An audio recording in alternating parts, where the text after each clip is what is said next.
사도행전 6장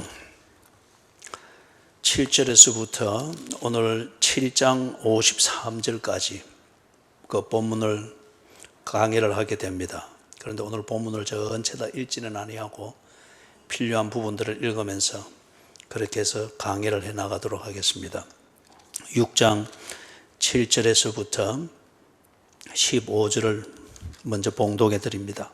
하나님의 말씀이 점점 왕성하여 예루살렘에 있는 제자의 수가 더 심히 많아지고 허다한 제사장의 무리도 이 도에 복종하니라.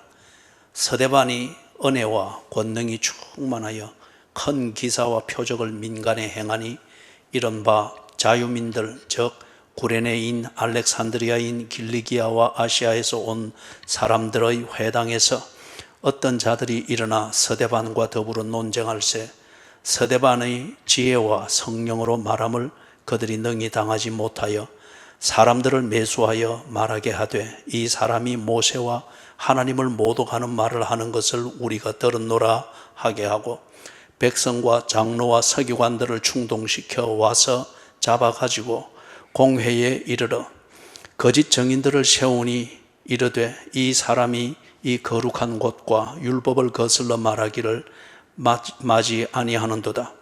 그의 말에 이 나사렛 예수가 이곳을 헐고 또 모세가 우리에게 전하여 준 규례를 고치겠다 함을 우리가 들었노라 하거늘 공회 중에 앉은 사람들이 다 서대반을 주목하여 보니 그 얼굴이 천사의 얼굴과 같더라. 지난 주일 8절에서부터 15절을 좀 구체적으로 강의를 했습니다. 오늘은 이걸 7장에서 스데반이 이런 내용의 설교를 하게 되는 그 이유가 됩니다. 그래서 그 맥락에서 잠깐 짚어보고 7장을 우리가 또 보도록 하겠습니다. 6장 7절에 보면은 하나님의 말씀이 왕성하여졌다고 합니다. 기독교의 힘이죠. 그리고 기독교가 증거되어지는 그 진정한 힘입니다. 복음의 증거는 기적으로 되는 것이 아니고 기적과 같은 사건으로 되는 것이 아니고 복음의 증거는 하나님의 말씀으로 됩니다.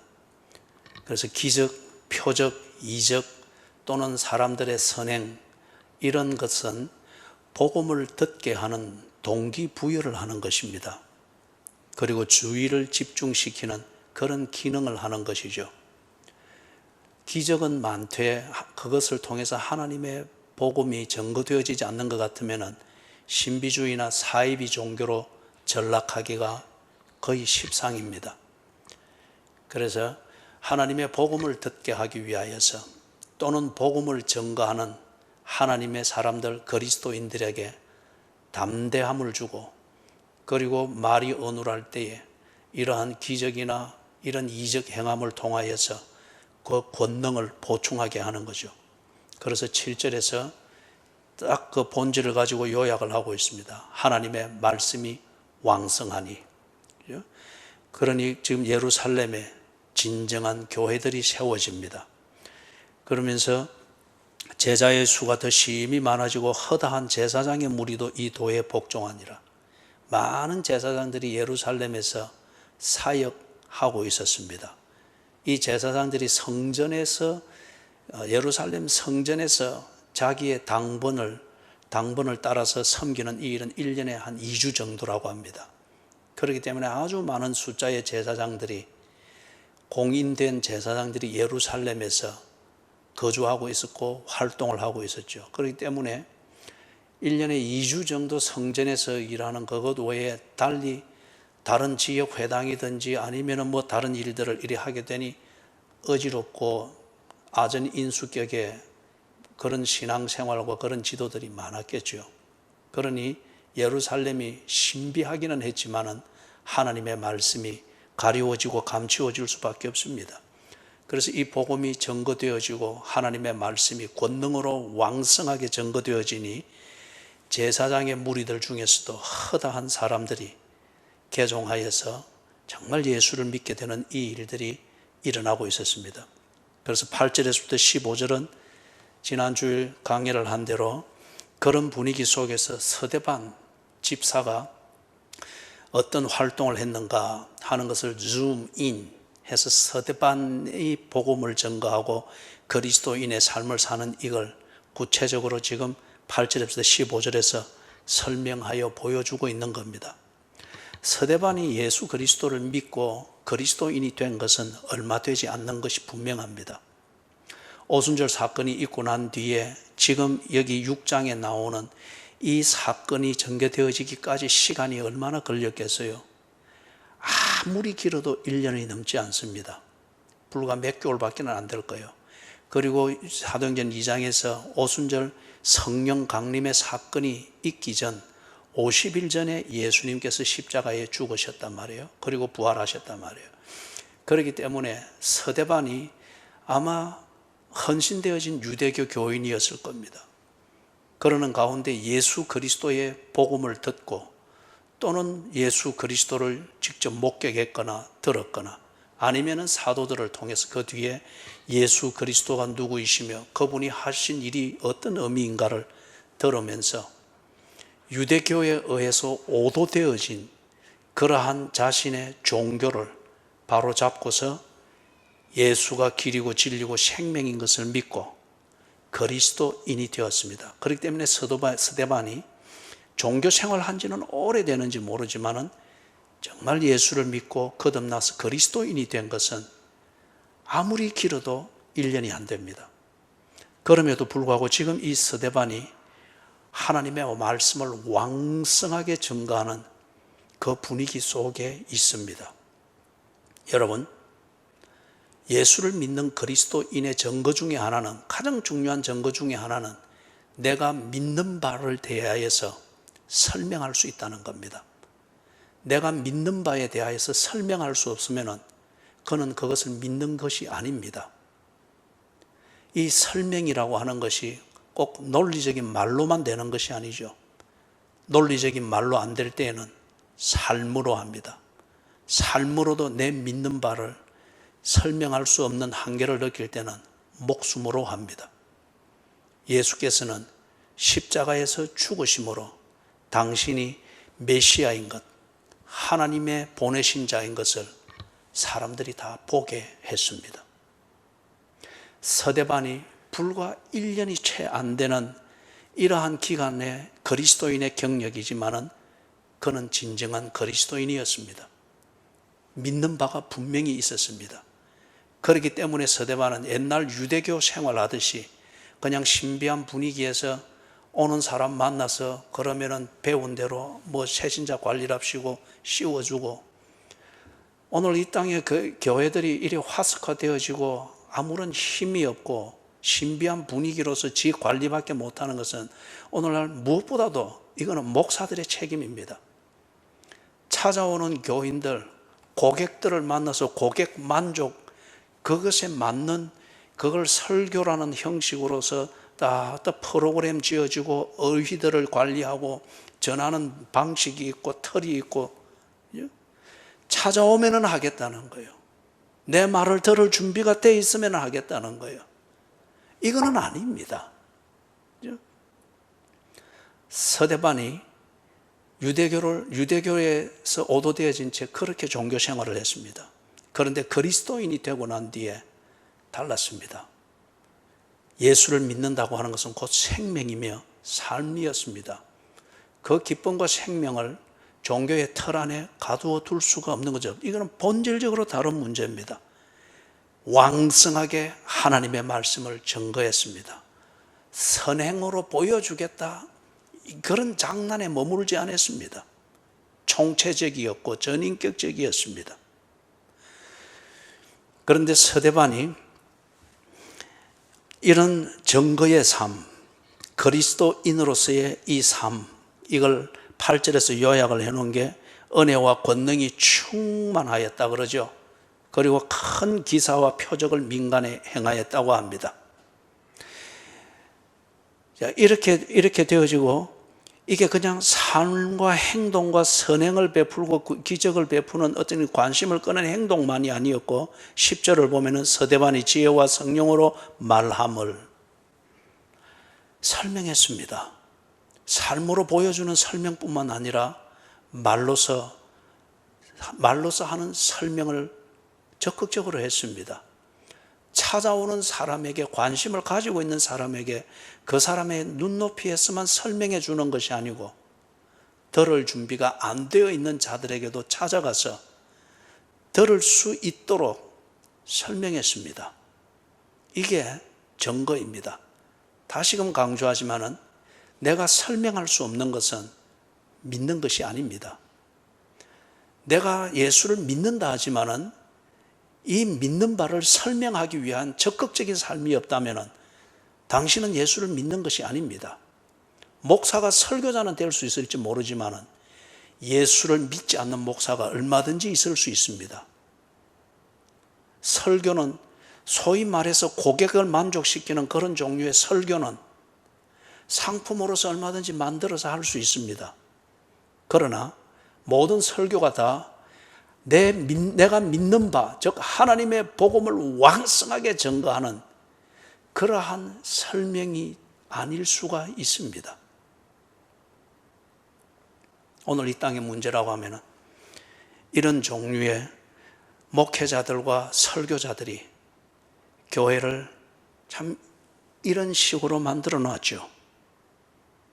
서대반이 삶으로 하는 설명일 뿐만 아니라 8절처럼 그리고 10절에서 말로서 그리고 자기를 찾아오는 사람을 기다리는 것, 이것이 아니었습니다.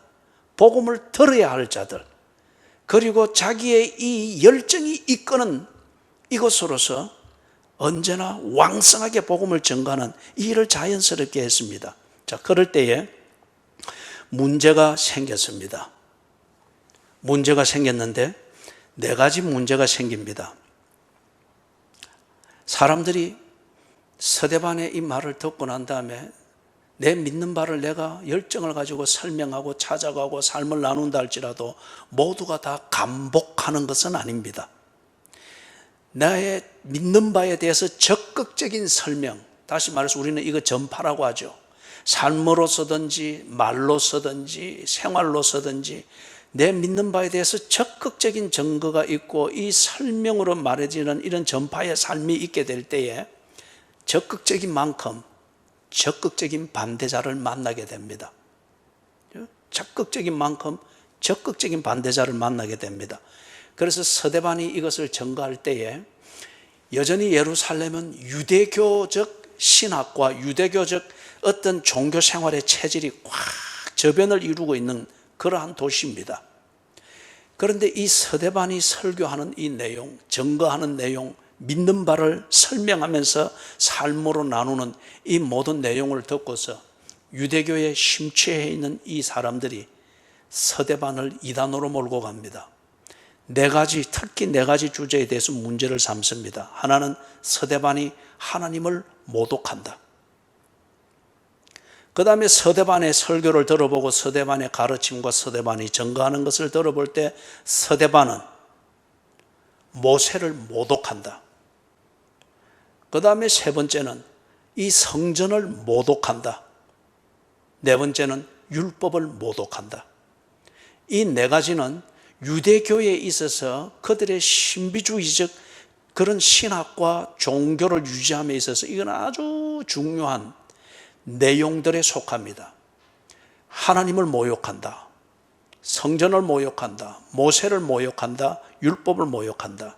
그렇게 해서 서대반의 이 설교와 그의 적극적인 그리스도인의 삶, 이 열정적인 삶을 통해서 서대반에 대한 적대 세력들이 확 일어나게 되고 형성되었습니다. 사랑하는 여러분, 여기서 우리가 한 가지 분명히 정리해야 될 게 있습니다. 지난 수요일 날 우리가 마가복음을 볼 때에 예수님 당시에 그 세대를 예수님이 뭐라고 정리를 했습니까? 엄난하고 죄 많은 세대라고 했습니다. 엄난하고 죄 많은 세대.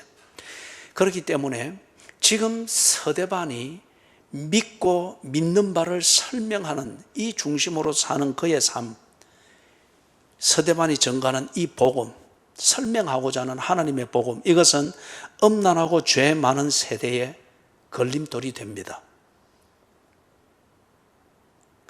엄난하고 죄 많은 세대에 하나님의 복음은 걸림돌이 될 수밖에 없습니다.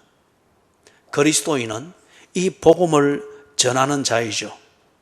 그렇기 때문에 이 그리스도인들은 이 세대를 어떤 의미에서 불편하게 만드는 사람들입니다.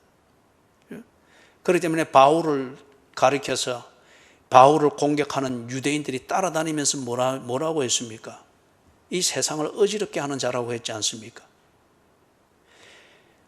복음을 대적하는 자들의 입장에서 볼 때, 그리고 엄난하고 죄 많은 이 세대가 주는 세계관과 그 문화에서 행복을 찾고 그 행복에 탐닉하고 있는 그들의 감각과 그들의 눈으로 볼 때 복음을 전가하는 그리스도인들은 이 세대를 불편하게 만듭니다.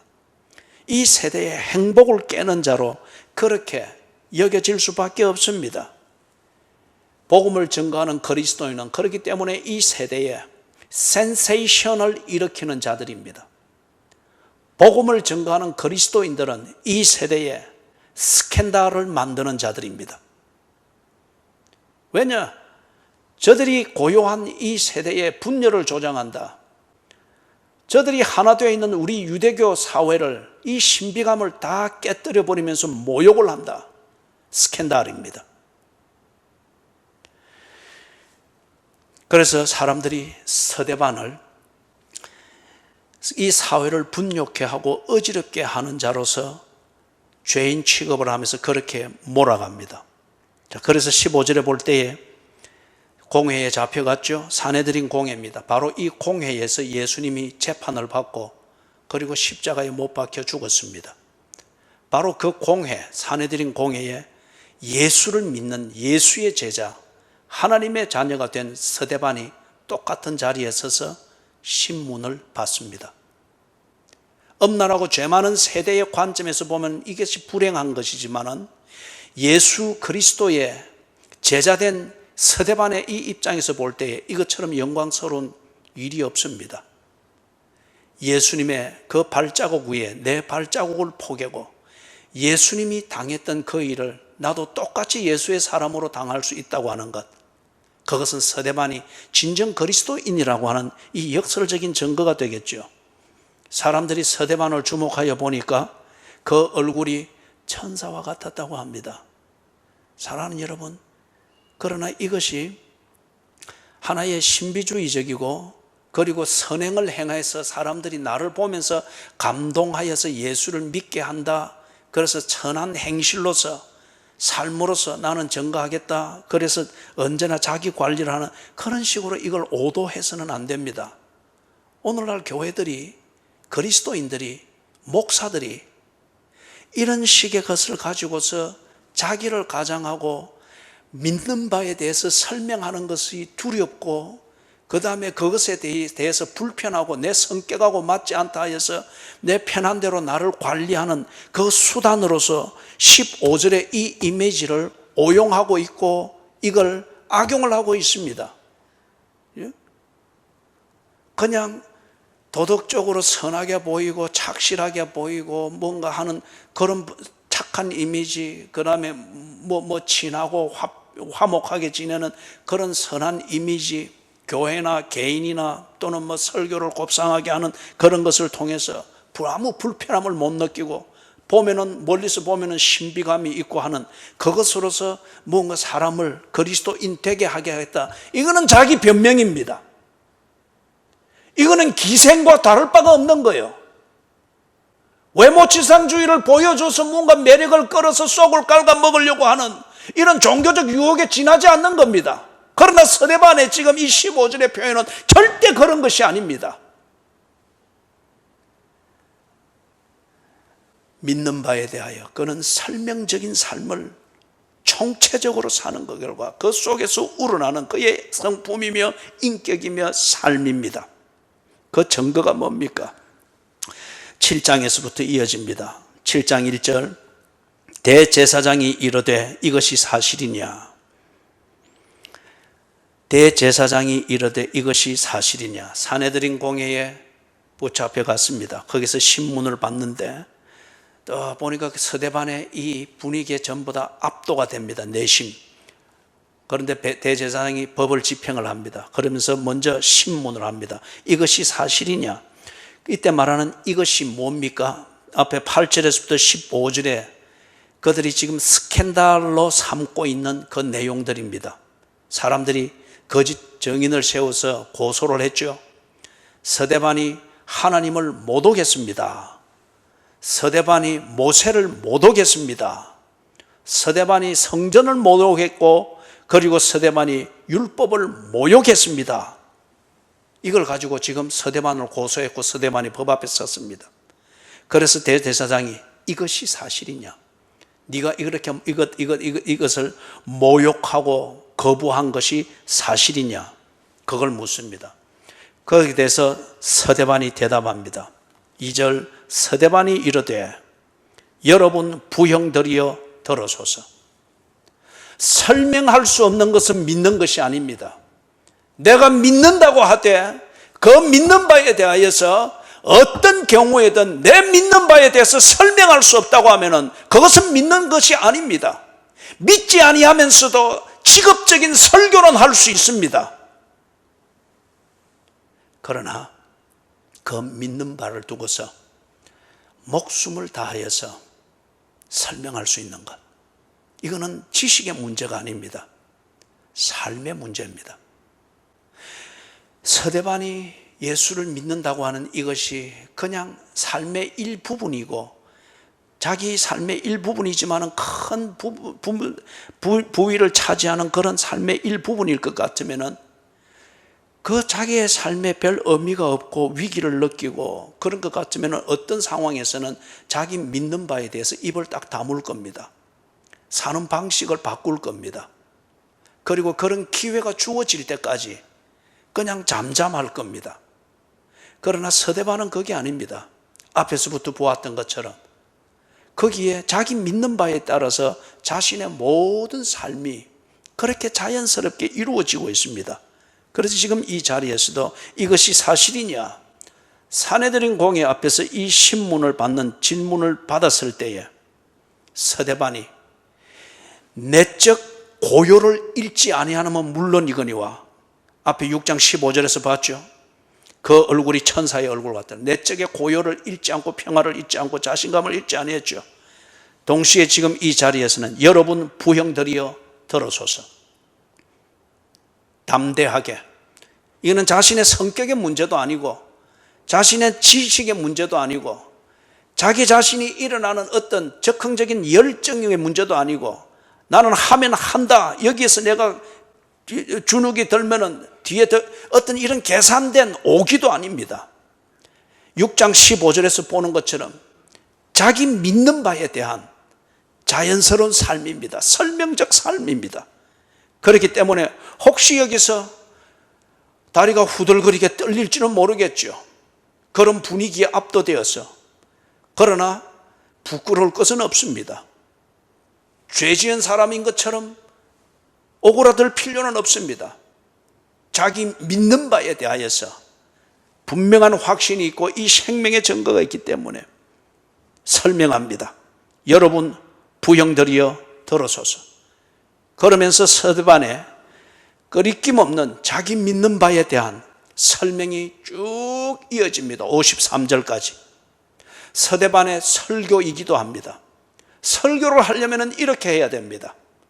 고객 만족을 위한 그런 꾸며진 전문적인 상업적인 설교가 아니고 만들어진 설교가 아니고 사람을 감복시키는 데만 목적을 둔 그런 설교가 아니고 듣는 교인들과의 커뮤니케이션을 만들고자 하는 이기에 목적을 둔 그런 종류의 설교가 아니고 말의 장난과 논리의 사다리를 만드는 그런 설교가 아니고 설교를 하려면 이렇게 돼야 됩니다. 오늘 한국 교회의 설교가 이렇게 돌아가야 됩니다. 하나님께 간절히 바라기는 여기 있는 저를 비롯하여서 이 땅의 모든 목사들, 설교자들이 정말 하나님의 말씀, 이와 같은 서대반의 설교를 통하여서 하나님이 계시하시는 이 설교의 원형 중에 하나를 읽으면서 오늘 우리가 해야 될 설교가 뭔지, 믿는 바를 설명하는 그 설교가 무엇인지 정말 깨닫게 되기를, 이 은혜를 하나님께서 이 땅에 허락해 주시기를 간절히 바랍니다. 여러분 부형들이여 들어서서 하면서 서대반의 설교가 쭉 시작이 되어지는데, 첫 번째, 그가 오해를 받고 모함을 받았던 것, 하나님을 모독했다 하는 것에 대하여서 먼저 설명을 합니다. 서대반이 믿는 하나님은 누구이시며, 그리고 너희들이 믿는 하나님은 너희들이 유대교가 만든 교리일 뿐 하나님, 성경의 하나님이 아니다 하는 것을 알도록 설명을 해줍니다. 그게 1절에서부터 8절까지, 3절에서부터 8절까지. 여기에 유대인들이면 다 알 수 있는 이스라엘의 역사를 쭉 설명을 하죠. 아브라함을 부르셨다. 그리고 아브라함을 통해서 이삭이 나게 했다. 8절에. 그리고 이 이삭이 나는 것과 함께 유대인들이 아주 중요하게 여기는 것, 할례의 언약이 그렇게 시작이 되었다. 그리고 8절 하반절에서는 야곱이 우리 12조상을 낳았다. 이스라엘의 12지파가 형성되어지고 이 토대 위에서 이스라엘의 민족이 만들어지고 그 민족이 뒤에 이스라엘이라는 국가로 만들어지는 이 발전이 있게 되어진 토대를 이야기를 합니다. 그런데 유대인들은 우리가 아브라함의 자손이기 때문에 우리는 하나님의 백성이다. 그리고 자기들의 방식대로 하나님을 믿으면서 하나님을 신성시합니다. 스데반의 설교는 그렇지 않다는 거예요. 하나님이 계셨기 때문에 이스라엘이 있었고, 하나님이 아브라함을 선택했기 때문에 오늘 너희들의 이스라엘이 있는 것이다. 이스라엘이 세워지게 된 것은 너희들의 민족 정신과 유대교의 어떤 종교적 그런 어떤 치성 때문에가 아니고, 하나님께서 아브라함을 선택하셔서 당신이 주신 약속대로 하나님께서 민족을 만들어 가시고 국가를 만들어 가셨다. 하나님의 절대 주권, 그 주권하에서 이스라엘이 있게 되었다고 하는 것을 설명을 합니다. 그렇다고 하면 이 유대인들이 서대반의 이런 설교를 들으면서, 그리고 서대반이 가지고 있는 하나님에 대한 이 신론을 듣고 보고 대화를 통해서 들을 때 그들이 이 스데반이 하나님을 모욕한다고 하는 것은 어떤 관점에서 그렇게 한 겁니까? 유대교의 민족주의적 관점에서 그렇게 한 겁니다. 유대교가 만든 그들의 어떤 교리적 틀과 맞지 않기 때문에 스데반이 틀렸다고 말했을 뿐이에요. 스데반이 2절 하반절에서부터 8절까지 말하는 이 내용에서 하나님은 누구이신가? 하나님은 먼저 계셨던 분이시다. 하나님은 주권자이시다. 하나님은 자비로우십니다. 하나님은 신실하셔서 당신이 세우신 그 약속을 스스로 이루어 가셨다. 그분의 주권과 그분의 자비와 그분의 신실하심 때문에 아브라함이 있었고, 이삭이 났고, 할례의 언약이 시작되었고, 야곱이 났고, 야곱을 통하여서 이스라엘의 토대가 마련되었다. 그런데 너희들은 왜 이것을 거꾸로 말하느냐? 서대반의 이 공격입니다. 9절에서부터 16절, 여기에서 요셉을 이야기합니다. 요셉을 이야기하는 이유는 이스라엘의 역사에서 이스라엘이 애굽으로 내려가서 애굽에 정착하게 된 것, 이걸 그들이 알고 있습니다. 이걸 그들이 불행으로 여기거나 아니면은 그들의 성취, 요셉이라고 하는 이 위인 한 명을 그들이 세워두고 그들의 민족적 자부심과 역사를 미화시키려고 하는 어떤 이런 장난들을 유대주의자들이 해왔습니다. 이것에 대해서 어쩌면 스데반이 역사를 바로 알아야 된다, 그 해석을 하는 것과 같습니다. 9절에서 요셉을 말하고, 그 요셉을 하나님이 그와 함께 계셨다고 합니다. 하나님이 없이 요셉이 있을 수 없었다, 그 전제입니다. 그리고 10절 하반절에 보니 바로가 그를 애굽과 자기 온 집의 통치자로 세웠느니라. 요셉이 애굽의 국무총리가 된 것, 이것을 유대인들이 자기 민족의 우월성을 말하기 위해서 많이들 언급을 할 수 있겠죠. 그런데 이게 인간의 힘으로 된 것이 아니고 하나님의 약속의 성취의 과정에서 하나님께서 요셉을 사용하셨다는 겁니다. 그래서 애굽을 통치하는 그 재상이 되어서 다스렸다, 그것을 이야기를 합니다. 그리고 14절에서 요셉이 사람을 보내어 그의 아버지 야곱과 온 친족 75사람을 청하였더라. 청하였더니 야곱이 애굽으로 내려갔다고 합니다. 이스라엘이 애굽으로 내려가서 애굽에서 정착하면서 번성하게 되었던 것, 이것은 그들의 어떤 경제관이든지 해안이 있어서 그 땅에 가서 정착을 해서 번성을 이룬 것이 아니라 하나님의 섭리였다는 겁니다.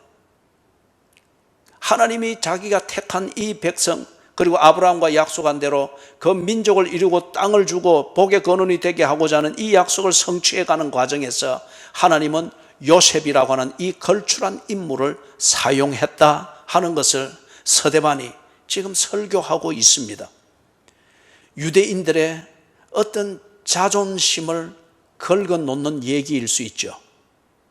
유대교적 관점과 유대주의적 관점에서 볼 때에 서대반의 이 설교는 그들의 유대주의, 즉 민족주의, 이 자존심을 아주 뒤엎어 놓는 소리로 들릴 수 있습니다. 유대인들을 모독하는 소리처럼 들립니다. 17절에서부터 38절, 여기서는 모세에 대하여서 이 얘기를 합니다. 자, 거기서 17절에서 하나님이 아브라함에게 약속하신 때가 가까우매, 다시 말하면 하나님이 아브라함에게 약속한 게 뭘 약속했습니까? 땅을 주겠다고 약속했습니다. 자손을 번성케 하겠다고 약속했습니다. 그리고 복의 근원이 되게 하겠다고 이 세 가지를 약속했습니다. 이게 과연 무엇인지, 그리고 이것을 어떻게 성취하는 것인지 아브라함이 몰랐습니다. 그냥 하나님을 믿고 따라갔습니다. 하나님은 알고 이 약속을 꾸준히 이루어 갔습니다. 그걸 지금 17절에서 하나님이 아브라함에게 약속한 때가 가까우매, 이것을 가시화시키는 어느 한 단계의 때가 가까웠다는 겁니다. 그럴 때에 하나님이 어떤 조치를 하셨는가? 20절에 보니 그때에 모세가 났더라. 모세라는 한 인물을 태어나게 하십니다. 그리고 22절, 이 모세를 준비시킵니다. 무언가 일을 하는데 그 일에 필요한 것을 준비를 시킵니다. 애굽 사람의 모든 지혜를 배워 그의 말과 하는 일들이 능하더라. 이게 사람들의 눈에서 볼 때는 우연이고 천운을 만나서 이렇게 출세할 수 있고 배울 수 있는 기회를 가지는 것 같다 말을 하나, 지금 서대반은 자기의 믿는 바를 따라서 하나님의 이 구원 계획을 성취하는 것을 똑똑히 보고 있습니다. 하나님이 아브라함과 한 약속이 어느 단계가 성취되어질 때가 가까웠기 때문에 이것을 위하여서 이전에는 요셉을 썼으면 이제는 이때에 모세를 쓴다는 겁니다. 나게 하시고 그 일을 할 수 있는 준비를 하게 하십니다. 그런 다음 30절에서는 보니 하나님께서 모세를 불러냅니다. 그에게 천사가 시내산 광야 가시떨기 나무 가운데서 그에게 보이거늘 모세로 하여금 하나님의 임재와 하나님께서 나를 부르신다고 하는 이 소명, 이것에 대해서 눈을 뜨게 만듭니다. 내가 배운 것, 내가 익힌 재주로서 무언가를 하는 것이 아니라 지식과 재주를 겸비하게 하시는 그 하나님, 섭리하시는 하나님, 그분의 임재, 나와 동행하심, 나를 사용하심, 이것에 대해서 눈을 뜨게 만듭니다. 모세의 나이 80세 때입니다. 그래서 33절에 하나님의 구체적인 부르심이 있죠. 네 발에 신을 벗어라. 모세가 나이 40세 때에는 지가 배운 학문과 재주와 그리고 바로 왕궁에 있는 왕자라고 하는 이 신분으로서 뭔가 자기 어머니를 통해서 들었던 히브리 민족을 구할 수 있다고 생각하면서 제주를 부렸죠. 그러나 그는 애굽 사람 한 명을 죽이는 살인을 저지르는 것밖에는 못했습니다. 나이 80이 되었을 때에 하나님께서 부르십니다. 네 발에 신을 벗어라. 그런 재주와 네 능력과 네 민족주의적 애국심으로 구할 수 있는 것이 아니다. 하나님의 손에 붙들려야 한다고 하는 이것을 알게 하시면서 네 발에 신을 벗어라. 구체적으로 불러냅니다. 그리고 34절에서 내 백성이 애굽에서 괴로움 받음을 내가 확실히 보고 그 탄식하는 소리를 듣고 그들을 구원하려고 내려왔노니 이제 내가 너를 애굽으로 보내리라. 누가 이스라엘을 구한답니까? 하나님이 구한답니다. 그래서 이스라엘이 있는 곳으로 내려왔다고 합니다. 내려왔는데 누구를 사용한답니까? 모세를 사용한답니다. 그래서 내가 너를 애굽으로 보내리라. 하나님의 파송이 있었습니다. 그래서 모세가 이스라엘을 애굽에 종되었던 곳에서 구해내는 그 일을 했습니다. 유대인들은 이 모세를, 그들은 하나님은 몰라도 모세를 압니다. 그들은 눈에 안 보이는 하나님은 막연하게 믿을지 모르나 그들은 모세를 하나님처럼 믿습니다. 어떤 의미에서 이 유대인들은 모세를 믿기 때문에, 모세를 절대 신뢰하기 때문에 모세가 언급하는 하나님을 그들이 실체는 모르지만 하나님을 믿는 거예요. 실제적으로 그들은 그러면 누구를 믿습니까? 모세를 믿는 겁니다. 그렇기 때문에 그들은 모세에 대하여서는 그들이 만든 신비한 옷을 입혔고 신성 불가침입니다. 그런데 지금 서대반이 설교하고 복음을 나누고 전파하고 나눌 때에 하나님의 주권을 침범할 자가 없다고 하는 이 전제하에서 모세의 역할을 이야기하고 할 때 그들은 모세를 모욕했다라고 하면서 서대반을 죽이려고 한 겁니다.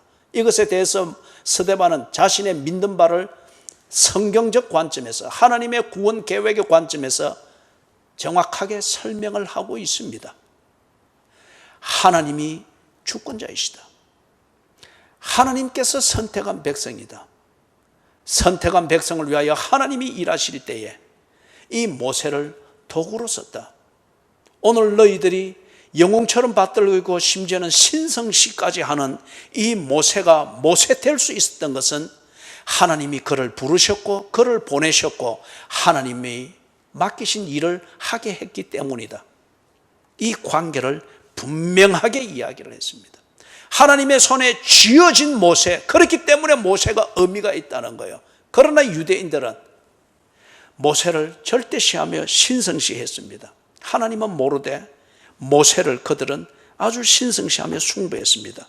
이것이 잘못된 것임을, 그리고 진정 모세의 그 가치와 그 역할의 숭고함이 어디에 있는가 하는 것을 서대반이 성경의 관점에서 분명하게 정리를 해 주었습니다.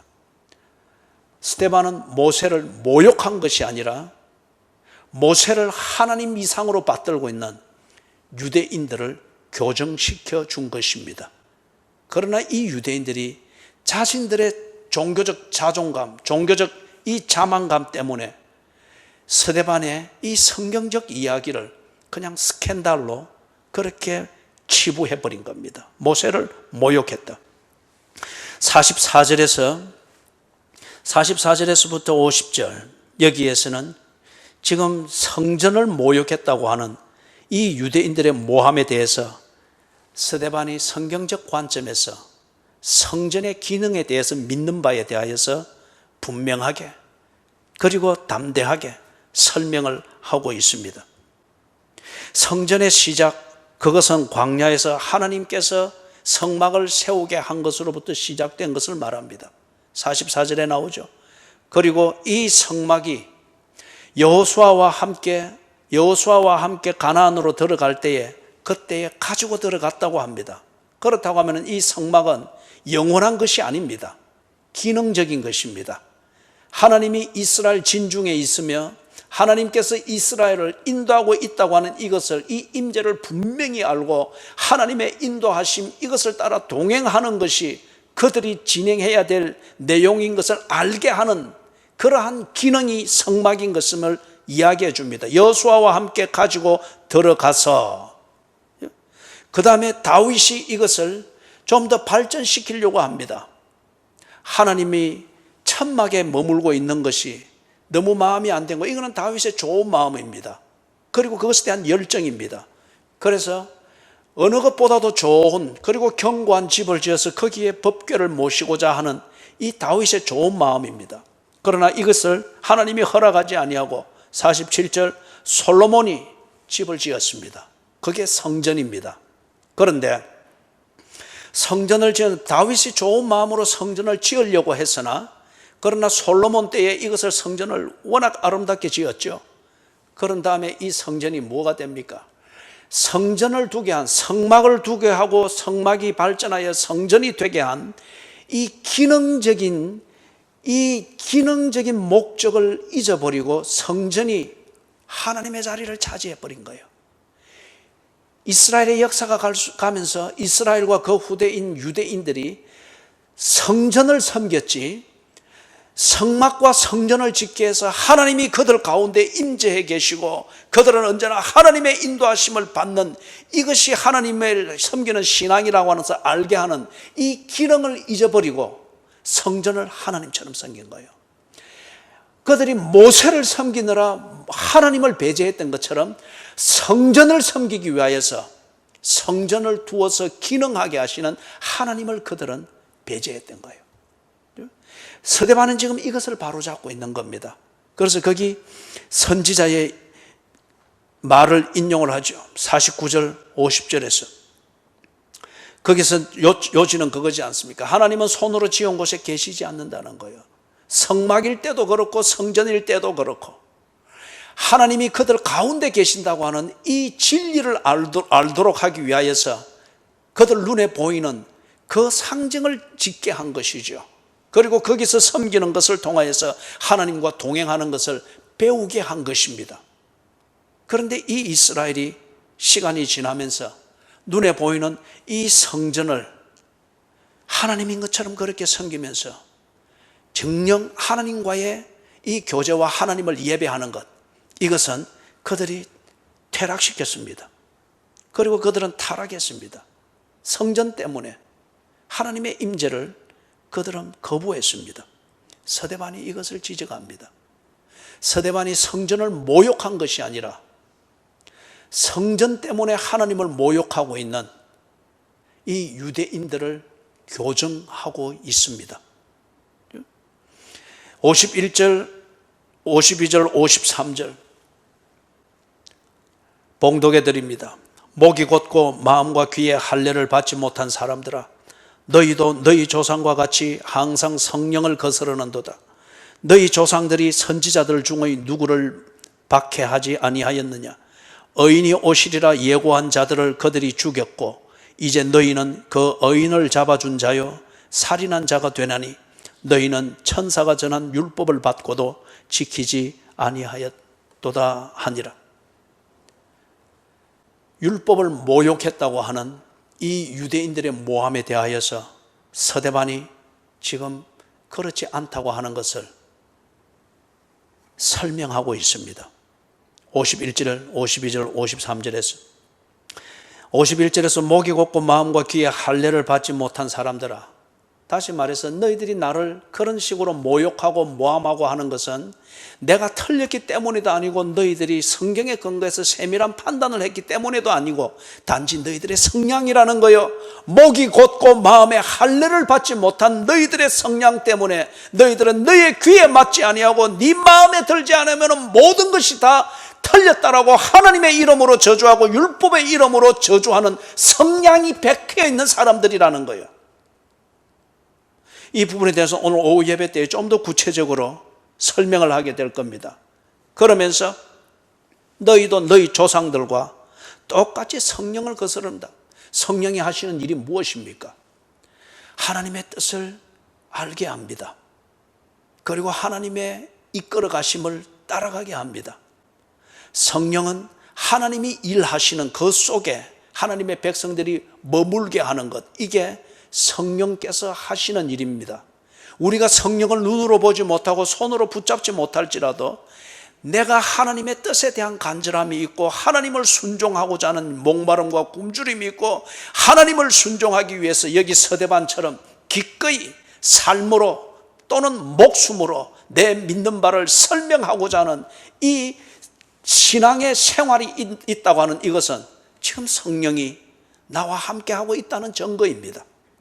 성령이 내게 충만해 있다는 증거입니다. 성령을 거스르는도다. 그들의 조상들이 그러했듯이 지금 이 서대반을 모욕했다라고 모함하면서 죄인으로 몰고 가는 이들이 하는 것이 성령을 모욕하고 있다는 거예요. 그들은 신앙의 이름으로 하나님의 이름으로 율법의 이름으로 서대반을 죄인으로 만드나 정작 실상은 뭡니까? 그들은 성령을 거스르고 있다는 거예요. 그 증거로서 52절 초반절에 거의 조상들이 어떻게 했는가? 조상들이 선지자들을 박해했답니다. 선지자들은 성령의 인도하심을 받아서 하나님의 백성들에게 하나님의 뜻이 무엇인가를 구체적으로 전하고 그 뜻을 순종하도록 설교했던 사람들이 선지자들입니다. 그런데 그들의 조상들이 자기들의 율법의 이론과 자기들의 입장으로 이 선지자들을 박해했습니다. 그 입을 막으려고 했습니다. 성령을 거스렸던 거죠.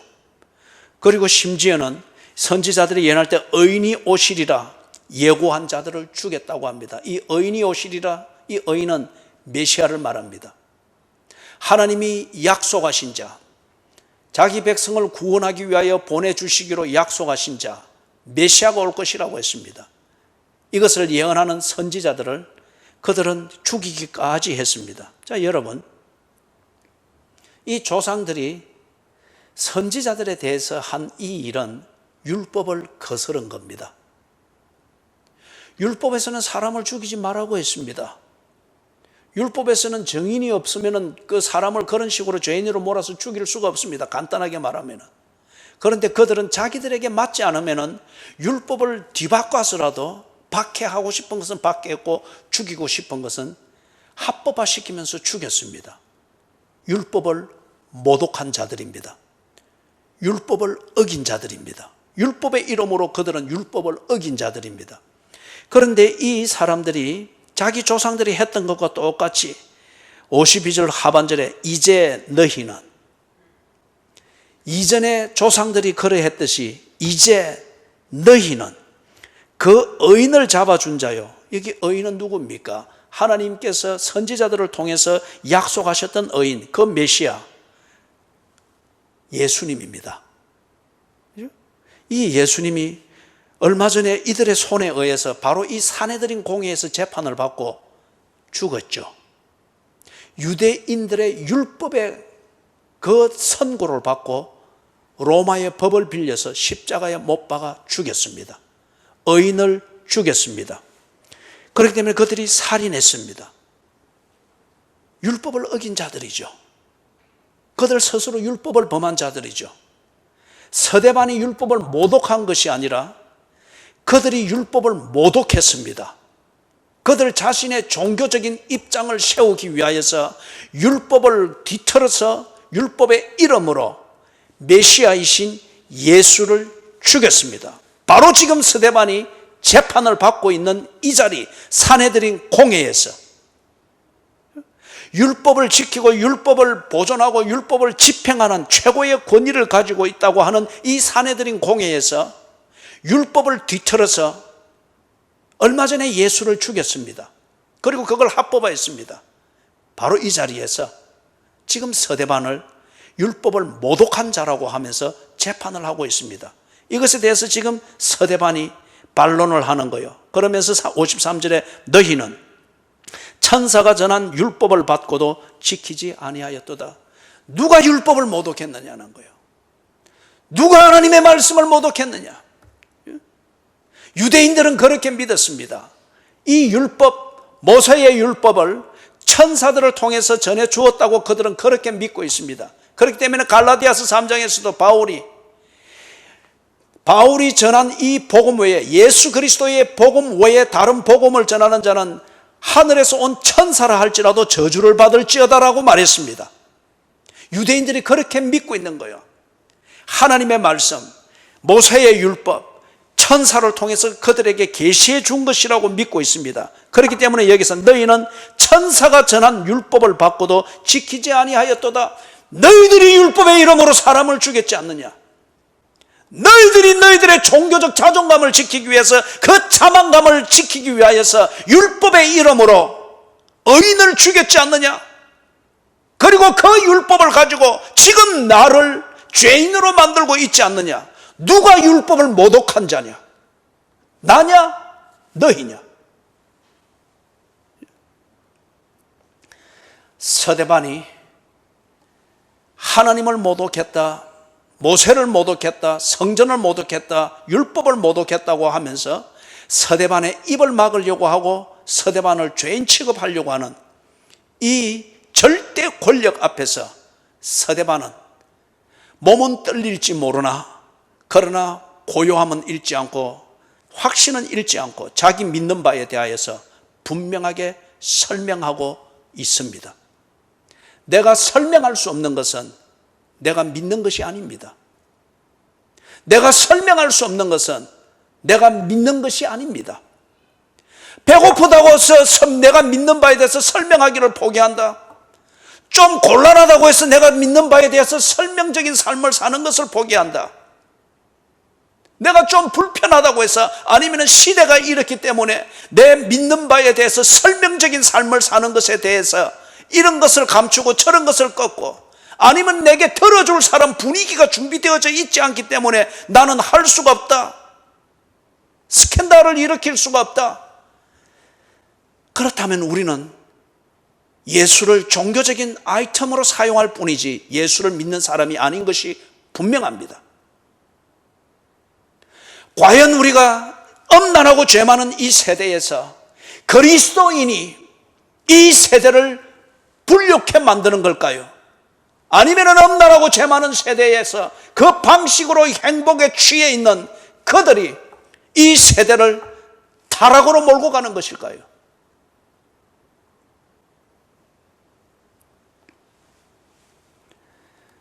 오늘 우리에게 필요한 것은 진정 이 세대를 아파하고 우리의 가정을 보면서 아파하는 마음이 그리스도인의 아픔이 있다고 하면 우리가 해야 될 것은 하나님의 말씀이 왕성하게 증거되어지도록 내 믿는 바에 대한 설명적인 삶을 살아내야 됩니다. 그럴 때에 분명한 적들, 엄난하고 죄 많은 세대가 나를 죄인이고 이 사회를 불량케 만들고 관계를 깨뜨리고 스캔들을 만드는 그러한 불욕해 사회를 혼란시키는 자로 몰아가는 적대적 세력이 분명하게 있을 것이면 나는 그렇게 취급을 받을 겁니다. 그럴 때는 서대반처럼 더욱더 분명한 기회로 여겨야 할 것입니다. 내 믿는 바에 대하여서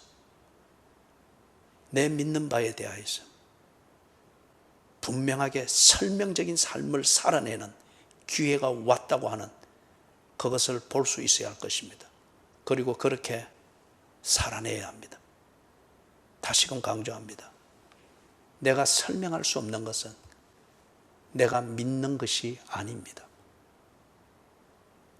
내가 설명할 수 없는 것은 내가 믿는 것이 아니기 때문에 그렇습니다.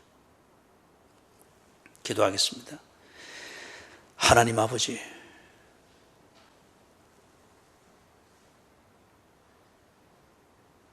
성령의 충만함을 주셨으나 우리는 여전히 배어있는 성량을 못 버리고 있는 것 같습니다. 왜 서대반과 같은 열정, 서대반과 같은 동일한 삶이 내게는 없으며 언제나 서대반의 설교를 읽으며 구경꾼이 되며 그냥 종교적 감동을 하는 이런 정도에 지나지 않는지 주여 우리를 고쳐주시옵소서. 이 땅의 목회자들과 설교자들을 고쳐주시옵소서. 그리하여서 이 땅에도 하나님의 말씀이 왕성하게 전파되니라. 이 기사가 이제는 온 매스컴에, 온 사람들 입에 오르내리는 일들이 시작되게 해 주시옵소서. 예수 그리스도의 이름으로 간절히 기도드리옵나이다. 아멘.